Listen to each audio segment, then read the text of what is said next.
Lonely mountain man found a blonde woman hanging from his roof. The words, Apache Lover, burned into in the heart of the Arizona mountains, where silence spoke louder than any voice. A lonely man named Eli Cutter lived far from the world, his only company the wind, the wolves, and his haunting past. One cold dawn, as the mist curled around the pines, he stepped outside to find something that froze his blood, a young blonde woman hanging from his roof beam. The words, Apache Lover, seared into her flesh. Who was she? Who had done this? And why had fate brought her to his remote cabin, a man once branded a traitor by his own people? As Eli rushed to cut her down, he had no idea that this mysterious woman would awaken ghosts buried deep in his soul, and drag him into a deadly war between vengeance, love, and redemption. Eli Cutter was a man of the wild, a trapper, hunter, and recluse who had turned his back on the world years ago. The mountains were his home, the snow his blanket, and the silence his peace. No one came this far north, especially not women. That's why when he saw her, limp, cold, and barely breathing, hanging from his roof beam, he thought he was seeing a ghost. He cut her down carefully, his rough hands trembling as he laid her on the floor. The brand on her shoulder, Apache Lover, burned his eyes. It wasn't just a mark. It was a death sentence. Years ago, during the frontier wars, settlers who sympathized or fell in love with Apache tribes were branded and hunted. Eli remembered the whispers, the hatred, the fear. He had once loved an Apache woman himself, Nayara, who had been killed because of him. The sight of this stranger brought all that pain roaring back. He stoked the fire, wrapped her in blankets, and prayed she would live. For 2 days, she hovered between life and death, whispering names in her fever. When she finally opened her eyes, she looked at him in confusion. Where am I? You're safe, he said softly. Name's Eli Cutter. You were hanging from my roof. Tears filled her eyes. They thought I was dead. He frowned. Who? Her gaze hardened. Men who wear badges but hide devils in their hearts. They killed my family. Because I loved the wrong man. Eli's blood ran cold.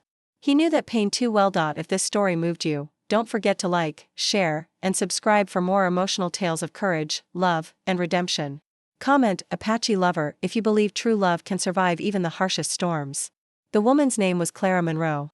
She told Eli her story in fragments, of how she'd fallen in love with an Apache scout named Kai, a man who saved her life when her wagon train was attacked. But when the nearby fort discovered her affair, they branded her Apache Lover and left her to die. Eli listened in silence, every word cutting deeper. The world had not changed. Love between a settler and an Apache was still seen as betrayal. As she spoke, he realized the people who hurt her might be the same ones who had destroyed Nayara years ago. One night, Clara awoke to the sound of horses outside the cabin. Eli grabbed his rifle and peered through the window. Torches flickered through the trees. Men were coming. They found me, Clara whispered. Eli's old instincts kicked in. Then they'll regret stepping on my mountain. He led Clara through a hidden tunnel beneath the cabin, one he had dug long ago to store supplies.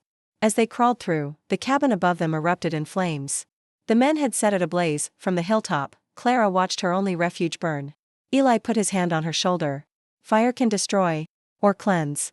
Tonight, it's both. But Eli knew, the men wouldn't stop. Someone had ordered Clara's death, and that someone was powerful. He would have to face them, not just for her, but for the ghosts he carried. Eli and Clara took refuge with an old Apache tribe hidden in the canyons, the same tribe Nayara had once belonged to. The elders remembered Eli, not with hatred, but with sorrow. They saw in Clara's branded skin the same injustice they'd seen for years. For weeks, Eli and Kai's people nursed Clara back to strength. But vengeance burned inside her, and Eli could see it. She wanted justice for Kai's death and for every innocent life taken in hatred. Together, they set out for Fort Breckenridge, the stronghold of the men who had branded her. Under the cover of night, they struck.